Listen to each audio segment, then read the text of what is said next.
Welcome to adventure class 11 and 12। তো আজকে তোমাদের ক্লাস 12 হিস্ট্রি থার্ড সেমিস্টারের যে প্রথম চ্যাপ্টার রয়েছে, যে পর্যটকদের বিবরণের প্রেক্ষিতে ভারতের সমাজ ও রাজনীতি, সময়কালটা খ্রিস্টীয় 10ম থেকে 17 শতকের মধ্যে। তো আজকে যে বিশেষ একজন ব্যক্তি সম্পর্কে জানবো, তিনি হচ্ছেন এই আলবেরুনি, একজন মহৎ ব্যক্তি। এই আলবেরুনি তিনি ভারতীয় সমাজ ও রাজনীতিতে কতটা গুরুত্বপূর্ণ ভূমিকা নিয়েছিল একজন পর্যটক হিসেবে, সেই বিষয় সম্পর্কে আজকে ডিসকাশন হবে। তো এটা হচ্ছে আমার প্রোফাইল। তো প্রথমে আলবেরুনি সম্পর্কে একটু সারমর্ম অর্থাৎ অ্যাবস্ট্রাক্টটি জেনে নেব, যে একাদশ শতাব্দীর জ্ঞান ও বিজ্ঞানের জগতে আলবেরুনি ছিল কিন্তু একজন উজ্জ্বল নক্ষত্র। এই আলবেরুনিকে যুদ্ধবন্দী অবস্থায় ভারত যাত্রা শুরু করলেও তিনি তার যে নিজের মেধা, সেই মেধা দিয়ে হয়ে উঠেছিল ভারততত্ত্ব ও আধুনিক বিজ্ঞানের পথপ্রদর্শক। তো তার সম্পর্কে বিভিন্ন গুরুত্বপূর্ণ দিকগুলি নিচে আলোচনা করা হয়েছে। তো প্রথমে আমরা যেটা জানবো, তার যে পরিচয় ও জন্ম সম্পর্কে। তার পুরো যে নাম, এটা কিন্তু তোমাদের পরীক্ষার জন্য খুবই একটা গুরুত্বপূর্ণ বিষয়। তার পুরো নাম ছিল আবু রেহান মোহাম্মদ বিন ইবন আহমেদ আল বেরুনি। তার জন্ম যদি দেখি, তিনি 973 খ্রিস্টাব্দে মধ্য এশিয়ার খোয়ারেজিম প্রদেশে, বর্তমান যেটা উজবেকিস্তান, সেখানে জন্মগ্রহণ করেন। তার ইউরোপীয়রা তাকে অনেক বিভিন্ন নামে অভিহিত করেছিল, যেমন ইউরোপীয়রা তাকে আলী বোরান বলে ডাকতো। কি বলে ডাকতো? আলী বোরান। ইউরোপীয়রা তাকে আলী বোরান বলে ডাকতো। এছাড়াও তাকে আল উস্তাদ নামেও কিন্তু তিনি পরিচিত ছিলেন। এবার এখানে দেখো, বিষয়টা আরো পরিষ্কার হয়ে যাবে। আমরা যদি আলবেরুনির জন্মস্থানটা দেখি, তাহলে এখানে খুব স্পষ্টভাবে দেখতে পাবো যে আলবেরুনির যে জন্মস্থানটা আছে, সেটা হচ্ছে যে বর্তমানে যেটা উজবেকিস্তান বলা হচ্ছে, এই যে অংশটা উজবেকিস্তান, সেটা আগে ছিল খোয়ারেজিম। এই অঞ্চলে কিন্তু আলবেরুনির জন্মস্থান। আর এখান থেকে যুদ্ধবন্দী অবস্থায় নিয়ে আসা হয় কোথায়? গজনিতে নিয়ে আসে গজনি সুলতান মাহমুদ। তো এর পরবর্তী আমরা যেটা জানবো, সেটা হলো তার অসাধারণ পাণ্ডিত্য ও বহুমুখী প্রতিভা সম্পর্কে। তো আলবেরুনি তিনি একাধারে ছিলেন জ্যোতির্বিদ, গণিতজ্ঞ, দার্শনিক, নৃতত্ত্ববিদ, ভূগোলবিদ এবং ঐতিহাসিক। তার ভাষাগত দক্ষতা যদি আমরা দেখি, সেখানে দেখব তার মাতৃভাষা যে খোয়ারিজম হলেও তিনি আরবি ও ফার্সি ভাষায়, সিরীয় ভাষা, হিব্রু এবং সংস্কৃত ভাষায় কিন্তু যথেষ্ট দক্ষ ছিলেন। তিনি প্লেটোর দর্শন সম্পর্কে কি অভিমত প্রকাশ করা হয়েছে? গ্রিক ভাষা না জানলেও আরবি অনুবাদের মাধ্যমে তিনি প্লেটো ও অন্যান্য গ্রিক দার্শনিকদের তত্ত্ব অধ্যয়ন করেন। এরপরে আমরা যে বিষয়টা জানবো, সেটা সুলতান মাহমুদ ও ভারত অভিযান। তো গজনিতে আগমন। তো 1017 খ্রিস্টাব্দে গজনির যে অধিপতি ছিল সুলতান মাহমুদ, তিনি, এর আগে আমরা বললাম যে তিনি খোয়ারিজমটা দখল করেছিল, এবং এই খোয়ারিজম দখল করেই কিন্তু তিনি থেমে থাকেননি। হুম তিনি যুদ্ধবন্দী হিসেবে নিজের রাজধানীতে নিয়ে আসেন এবং ভারতের অবস্থান। সুলতান মাহমুদের ভারত আক্রমণকালে তিনি সহযাত্রী ছিলেন এবং দীর্ঘ ভারতে 13 বছর অবস্থান করেন। তার জ্ঞানচর্চা সম্পর্কে যদি আমরা একটু জানি, সেখানে দেখব যে যুদ্ধের দামাদার মাঝেও নিজেকে রাজনীতি থেকে সরিয়ে তিনি নিভৃতে সংস্কৃত ভাষা ও সাহিত্য চর্চায় মনোনিবেশ করেন। এবার আমরা যদি ম্যাপটা একবার লক্ষ্য করি, সেখানে দেখব যে গজনি থেকে কিভাবে ভারতে আক্রমণ করছে সুলতান মাহমুদ, এবং কোথায় কোথায় আক্রমণ করছে সেই বিষয়গুলি, এবং কোন কোন সময়ে সেই বিষয়গুলি এখানে উল্লেখ করা আছে, যে রুটটা সেখানে এটা দেয়া রয়েছে। তো এবার আমরা যে বিষয়টি লক্ষ্য করব, সেটা হচ্ছে ভারততত্ত্ব ও অনুবাদ কর্ম সম্পর্কে। তিনি ব্রাহ্মণদের যে ব্রাহ্মণ পণ্ডিত, এই ব্রাহ্মণ পণ্ডিতদের সংস্পর্শে এসে হিন্দু দর্শন ও ধর্ম সম্পর্কে কিন্তু গভীর জ্ঞান অর্জন করেন। তার অনুবাদের দিক থেকে যদি দেখা যায়, তিনি পতঞ্জলির মহাভাষ্য, বহু সংস্কৃত গ্রন্থের আরবি অনুবাদ করেন, এবং পতঞ্জলির মহাভাষ্য সেটাকেও আরবি অনুবাদ করেন। আবার যে গ্রিক গণিতজ্ঞ ইউক্লিয়ের একটা রচনা তিনি কিন্তু সংস্কৃত ভাষায় অনুবাদ করেন, যা সেই সময়কালে কিন্তু একটা বিরল কৃতিত্ব ছিল। তার যদি আমরা শ্রেষ্ঠ গ্রন্থ দেখি, তাহলে আমরা দেখব তার রচিত ভারত বিষয়ক বিশ্বকোষ তুল্য, অর্থাৎ এনসাইক্লোপিডিয়া বলতে পারি, তহকিক-ই-হিন্দ বা কিতাব-উল-হিন্দ, যেটা প্রকাশ হয় 1030 খ্রিস্টাব্দে। এটা কিন্তু তোমাদের পরীক্ষার জন্য যথেষ্ট গুরুত্বপূর্ণ একটা দিক। এরপরে আমরা যেটা লক্ষ্য করব সেটা হচ্ছে যে আলবেরুনি যে সমস্ত প্রাপ্তি, উপাধি ও সম্মাননা পেয়েছিল সেই সম্পর্কে। তো এখানে আধুনিক ভূগণিতের জনক বলা হয়, ফাদার অফ মডার্ন জিওডেসি বলা হয়, ভারত তত্ত্বের জনক। তিনি প্রথম ও সর্বশ্রেষ্ঠ মুসলিম যে ভারততত্ত্ববিদ, সে মুসলিম ভারততত্ত্ববিদের হিসেবে স্বীকৃত ছিলেন। তো ভাষাবিদ সুনীতি কুমার চট্টোপাধ্যায় কি বলছেন? দ্য ফার্স্ট সায়েন্টিফিক এন্ডোলজিস্ট বলে তাকে অভিহিত করছেন। এছাড়াও তুলনামূলক ধর্মতত্ত্বের জনক এবং বুদ্ধিজীবীদের বুদ্ধিজীবী বলা হয়। এটা কিন্তু খুব গুরুত্বপূর্ণ, এই সমস্ত লাইনগুলো যেগুলো বোল্ড করা আছে তোমাদের পরীক্ষার জন্য, যে তুলনামূলক ধর্মতত্ত্বের জনক ও বুদ্ধিজীবীদের বুদ্ধিজীবী। এবং তার জীবনাবসান যদি দেখা যায় তাহলে দেখা যাবে যে এই মহান মনীষী সম্ভবত 1048 খ্রিস্টাব্দে আফগানিস্তানের গজনি শহরে কিন্তু শেষ নিঃশ্বাস ত্যাগ করেন।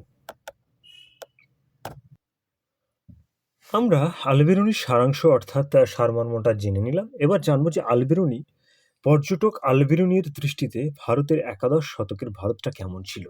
একাদশ শতকের ভারত কেমন ছিল? তো এখানে দেখব যে একাদশ শতকে সুলতান মাহমুদের ভারত অভিযানকালে তার সঙ্গী হিসাবে আগত যে প্রখ্যাত পণ্ডিত ও পর্যটক আল-বেরুনি, তার যে গ্রন্থ ছিল অমর গ্রন্থ তহকিকে হিন্দ বা কিতাবুল হিন্দ, সেই সময়কালে কি হয়েছে যে ভারতের সমাজ, ধর্ম ও বিজ্ঞানের কিন্তু একটা নিখুঁত চিত্র তুলে ধরা হয়েছে। এবং তার এই পর্যবেক্ষণগুলি সমকালীন ইতিহাসের কিন্তু ছিল একটা অমূল্য উপাদান, অর্থাৎ খুবই গুরুত্বপূর্ণ দিক। এবার আমরা দেখব যে সমকালীন হিন্দুদের মানসিকতা ও দৃষ্টিকোণ, অর্থাৎ আল-বেরুনি যে সময়কালে এসেছিল সেই সময়কালে হিন্দুদের মানসিকতা ও দৃষ্টিকোণ কেমন ছিল। আল-বেরুনির মতে তৎকালীন হিন্দুদের মধ্যে এক ধরনের সীমাহীন সংকীর্ণতা ও আত্মরম্ভিতার কাজ করত। তিনি লক্ষ্য করেন হিন্দুরা বিশ্বাস করত যে তাদের দেশ ছাড়া আর দেশ নেই, তাদের মতো জাতি নেই, তাদের মতো রাজা নেই এবং তাদের মতো বিজ্ঞান পৃথিবীর আর কোথাও নেই। অর্থাৎ তারা বহির্জগৎ থেকে কিন্তু সবসময় বিচ্ছিন্ন থাকতে পছন্দ করত। বিদেশিদের প্রতি তাদের অত্যন্ত উদার ছিল না। ঠিক আছে? আল-বেরুনির ভাষায় হিন্দুদের মেধা থাকা সত্ত্বেও তাদের মধ্যে ইতিহাস সচেতনতার কিন্তু একটা অভাব ছিল। অর্থাৎ আল-বেরুনি এটা পরিষ্কারভাবে বলতে চেয়েছেন যে হিন্দুদের মধ্যে কিন্তু যথেষ্ট মেধা ছিল, মেধা থাকা সত্ত্বেও সেই মেধাটা তারা কাজে লাগায়নি। অর্থাৎ তাদের মধ্যে একটা ইতিহাস সচেতনতার একটা অভাব ছিল। তিনি মন্তব্য করেছেন, ইতিহাস বাদে ভারতে সব কিছু আছে, একমাত্র ইতিহাসটাই তিনি লক্ষ্য করেননি। অর্থাৎ ইতিহাসের সচেতনতাটা তিনি লক্ষ্য করেননি সেই সময়কার যে সমকালীন হিন্দুদের মানসিকতা দৃষ্টিকোণের দিক থেকে বিচার করে। এবার রাজনৈতিক অবস্থা, পলিটিক্যাল কনটেক্সটটা যদি দেখা যায় সেই সময়কালে, তো তৎকালীন ভারতের রাজনৈতিক পরিস্থিতির যদি আমরা লক্ষ্য করি সেখানে দেখব অত্যন্ত অস্থিতিশীল, বিশৃঙ্খলা, অনৈক্য ও সংঘাত। ভারত তখন একাধিক ছোট ছোট রাজ্যে বিভক্ত ছিল, যেমন কনৌজ, মালব, কাশ্মীর। হুম তো এই রাজ্যগুলি সর্বদা আত্মকলহে লিপ্ত থাকতো, অর্থাৎ একে অপরের প্রতি কিন্তু একটা বিরোধ লেগেই থাকতো। সংহতির অভাব অর্থাৎ ঐক্যের অভাব, যে রাজনৈতিক অনৈক্যের কারণে তারা মুসলিম আক্রমণকারীদের বিরুদ্ধে ঐক্যবদ্ধ হয়ে লড়াই করতে ব্যর্থ হয়। আল-বেরুনি কনৌজকে ভারতের রাজনীতির কেন্দ্রবিন্দু বা মধ্যদেশ হিসেবে চিহ্নিত করেছেন। অর্থাৎ এখানে যে আগে বলা হয়েছে যে এই সমস্ত রাজ্যগুলি একটা, তারা নিজেদের মধ্যে আত্মকলহে লিপ্ত থাকতো। এখানে যে সমস্ত ছোট ছোট রাজ্যগুলি মারোয়ার, সিন্ধু, পাঞ্জাব, কাশ্মীর, কলাচুরি, কালিঞ্জর, গাড়োয়াল রাজ্য, কনৌজ, গৌড়, পাল রাজ্য, এই সমস্ত রাজ্যগুলি ছোট ছোট রাজ্যগুলি নিজেদের মধ্যে একটা সবসময় দ্বন্দ্ব থাকতো। অর্থাৎ তারা কিন্তু বৃহৎ পরিসরে একটা ঐক্যবদ্ধ রাষ্ট্র গড়ে তুলতে পারেনি সেই সময়কালে। তো সেই দিকটা তুলে ধরেছেন আল-বেরুনি। তো এটা সেই ম্যাপ যেটা সেই সময়কালের যে ক্ষুদ্র ক্ষুদ্র রাষ্ট্রে বিভক্ত ছিল, সেই ক্ষুদ্র ক্ষুদ্র রাজ্যগুলি এখানে তুলে ধরা হয়েছে।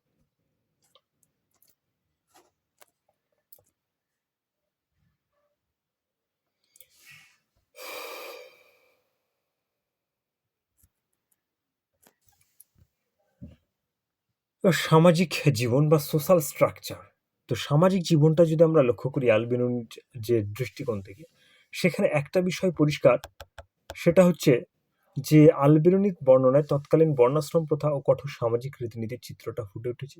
যেমন চতুর্বর্ণ সেই সময় সমাজে ব্রাহ্মণ, ক্ষত্রিয়, বৈশ্য, সূর্য এই ৪ টি প্রধান বর্ণে কিন্তু ভাগ ছিল। ব্রাহ্মণদের কিন্তু সবসময় প্রতাপ ছিল, অর্থাৎ তারাই ছিল সমাজের প্রতাপশালী ব্যক্তি, ক্ষমতাশালী ব্যক্তি। হুম? তো ব্রাহ্মণরা সমাজে শ্রেষ্ঠ মর্যাদা ভোগ করত। তারা মদ্যপান, আমিষ ভক্ষণ থেকে বিরত থাকত, অন্তজ অস্পৃশ্য। এই চতুর্বর্ণের বাইরেও ৮ টি অন্তঃশ্রেণীর কথা কিন্তু আলবেরনি উল্লেখ করেছেন। যেমন ধোপা, মুচি, তাঁতি, জেলে ইত্যাদি। তো এদেরও নিচে ছিল হাড়ি, ডোম, চণ্ডাল, এদের মতো অস্পৃশ্য শ্রেণী। তো চতুরাশ্রম ব্যবস্থা।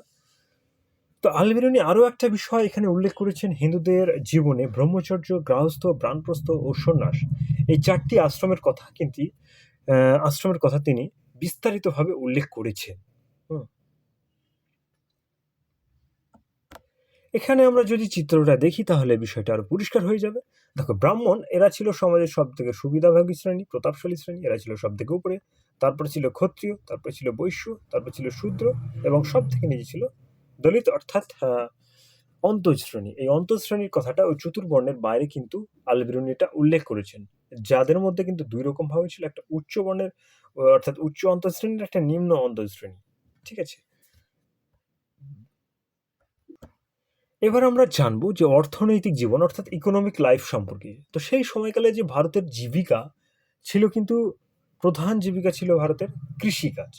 এছাড়া ভারতে কুটির শিল্প নিযুক্ত থাকতেন। রাজস্ব ব্যবস্থা অর্থাৎ রেভিনিউ যে সিস্টেম সেটা কেমন ছিল? যে সরকারি আয়ের প্রধান উৎস ছিল কিন্তু ভূমি রাজস্ব, ব্যবসায়িক কাঠামো, নিচু শ্রেণীর পেশাজীবীদের মধ্যে নিজস্ব সংঘ বা গিল্ড ব্যবস্থা প্রচলিত ছিল। এবার আমরা যদি লক্ষ্য করি যে ধর্মীয় বিশ্বাস ও আচার, রিলিজিয়াস লাইফ সম্পর্কে, একেশ্বরবাদ ও মূর্তি পূজা। তো পণ্ডিত হিন্দুরা ঈশ্বরকে এক ও অদ্বিতীয় মানলেও সাধারণ মানুষের মধ্যে মূর্তি পূজা ও বহু দেবদেবীর আরাধনা প্রচলিত ছিল। পবিত্র তীর্থ, তিনি বেনারস, মথুরা, কাশ্মীর এবং থানেশ্বর এর সূর্য মন্দিরের কথা বিশেষভাবে উল্লেখ করেছেন। মৃতদেহের সৎকার, প্রাচীনকালে মৃতদেহ খোলা মাঠে রাখার প্রথা থাকলেও পরবর্তীতে তা দাহ করা যে প্রথা, সেই প্রথাটা জনপ্রিয় হয়। এবার যে বিষয়টা জানবো সেটা হচ্ছে ধর্মীয় বিশ্বাস ও আচার, রিলিজিয়াস লাইফ সম্পর্কে। তো সেই সময়কালে একেশ্বরবাদ ও মূর্তি পূজা এই সম্পর্কে কিন্তু আলবেরনি উল্লেখ করেছেন। তিনি বলেছেন যে পণ্ডিত হিন্দুরা ঈশ্বরকে এক ও অদ্বিতীয় মানলেও সাধারণ মানুষের মধ্যে মূর্তি পূজা ও দেবদেবীর আরাধনা প্রচলিত ছিল। সে সময়কালে পবিত্র তীর্থ হিসেবে বেনারস, মথুরা, কাশ্মীর, থানেশ্বর এর সূর্য মন্দিরের কথা বিশেষভাবে উল্লেখ করেছেন। মৃতদেহের সৎকার সম্পর্কে তিনি উল্লেখ করেছেন যে প্রাচীনকালে মৃতদেহ খোলা মাঠে রাখার প্রথা থাকলেও পরবর্তীকালে তা দাহ করার যে প্রথা সেটা কিন্তু জনপ্রিয় হয়েছিল। আরও একটা বিষয় খুবই গুরুত্বপূর্ণ যেটা আলবেরনি উল্লেখ করেছেন, যে নারী সমাজের অবস্থা ও বৈবাহিক রীতি সম্পর্কে। তো সেই সময়কালে নারী সমাজের অবস্থাটা কেমন ছিল সেটা আলবেরনি দেখিয়েছেন, যে নারীর অমর্যাদা, অর্থাৎ তৎকালীন সমাজে এই যে নারী সমাজে যে মেয়েদের জীবন ছিল শোচনীয়, অবহেলিত। বিবাহ সম্পর্কে তিনি বলেছেন যে সমাজে বাল্যবিবাহ ও বহুবিবাহ প্রচলিত ছিল। বিবাহ বিচ্ছেদের কোনো অধিকার ছিল না। সতীদাহ প্রথা সম্পর্কে তিনি বলেছেন যে স্বামীর মৃত্যু হলে স্ত্রীকে দ্বিতীয়বার বিবাহ করতে দেওয়া হতো না। অর্থাৎ হয় তাকে আজীবন বৈধব্য পালন করতে হতো বা বিধবা হয়ে থাকতে হতো, নয়তো সতীদাহ গ্রহণ করতে হতো। অধিকাংশ নারী এই যন্ত্রণার ভয়ে সতী হওয়াকেই শ্রেয় মনে করতেন। আরও একটি বিষয় আলবেরনি উল্লেখ করেছেন, যে শিক্ষা, সাহিত্য, বিজ্ঞান সম্পর্কে, লিটারেচার, আর্ট অ্যান্ড আর্কিটেকচার, ভাষা ও লিপিশৈলী। আলবেরনি সংস্কৃত ভাষা আয়ত্ত করেছিলেন, তবে তিনি মনে করতেন এটি অত্যন্ত জটিল। উত্তর ভারতের যে ভূর্জ অর্থাৎ গাছের ছাল এবং দক্ষিণ ভারতের তালপত্র যে লেখার কাজে ব্যবহৃত হতো সেই সম্পর্কে কিন্তু উল্লেখ করেছেন। অর্থাৎ উত্তর ভারতে যেটা ভূর্জ, এই ভূর্জ অর্থাৎ গাছের ছাল, এটা তোমাদের পরীক্ষার জন্য যথেষ্ট গুরুত্বপূর্ণ। এবং দক্ষিণ ভারতে যেটা তালপত্র লেখার কাজে ব্যবহার করা হতো সেই বিষয়টা কিন্তু আলবেরনি উল্লেখ করেছেন। বিজ্ঞান ও দর্শন, তিনি হিন্দুদের জ্যোতির্বিজ্ঞান, গণিত, রসায়ন চর্চার প্রশংসা করেছেন। বরাহমিহির ও ব্রহ্মগুপ্তের রচনায় তিনি তার গভীর শ্রদ্ধা ছিল। স্থাপত্য, তিনি স্থাপত্য সম্পর্কে ভারতীয় মন্দির স্থাপত্য দেখে তিনি অভিভূত হয়েছিলেন এবং মন্তব্য করেছিলেন এগুলি বিশ্বের সেরা স্থাপত্য রীতির মধ্যে ছিল একটি। এখানে যদি আমরা দেখি যে ছবিটার মধ্যে দিয়ে আমরা যে ভূর্জ অর্থাৎ গাছের ছালের মাধ্যমে যে সমস্ত লেখাগুলি লেখা ছিল সেই লেখাগুলি এখানে দেওয়া রয়েছে, যে প্রাচীন যে ভূর্জপত্র, এবং এখানে যে তালপাত্তায় যে সমস্ত লেখাগুলি ছিল সেটা এখানে দেওয়া রয়েছে, এবং যে সংস্কৃত পুঁথি যে সমস্ত ম্যানুস্ক্রিপ্ট ছিল সেগুলোও এখানে উল্লেখ করা হয়েছে। তো এগুলি যে কিতাবুল হিন্দ অর্থাৎ তৌহিকে হিন্দ, সেই পাণ্ডুলিপি থেকে এগুলি দেওয়া হয়েছে। তো পরিশেষে আলবেরুনি সম্পর্কে একটি কথা বলা যায়, যে আলবেরুনি কেবল একজন পর্যটকই ছিলেন না, তিনি ছিলেন একজন নিরপেক্ষ গবেষক। তার বর্ণনায় কিছু সীমাবদ্ধতা থাকলেও তিনি অনেক তথ্য সংস্কৃত গ্রন্থ থেকে সংগ্রহ করেছেন, বাস্তব অভিজ্ঞতা থেকে নয়। তবুও একাদশ শতকের ভারতের ইতিহাস রচনায় তার তহকিকে হিন্দ কিন্তু ছিল একটা অপরিহার্য দলিল। রমিলা থাপারের ভাষায় তার পর্যবেক্ষণগুলি ছিল গভীর অন্তর্দৃষ্টি সম্পন্ন। যথার্থ অর্থেই তিনি ছিলেন the universal genius who lived a thousands ইয়ার এগো ইন সেন্ট্রাল এশিয়া। যে একজন ইউনিভার্সাল জিনিয়াস বসবাস করতেন 1000 বছর আগে মধ্য এশিয়ায়। তো মধ্য এশিয়ায় 1000 বছর আগে যে একজন জিনিয়াস বসবাস করতেন, সেই সম্পর্কে তিনি রমিলা থাপার কিন্তু তুলে ধরেছেন তার পর্যবেক্ষণগুলির উপর ভিত্তি করে।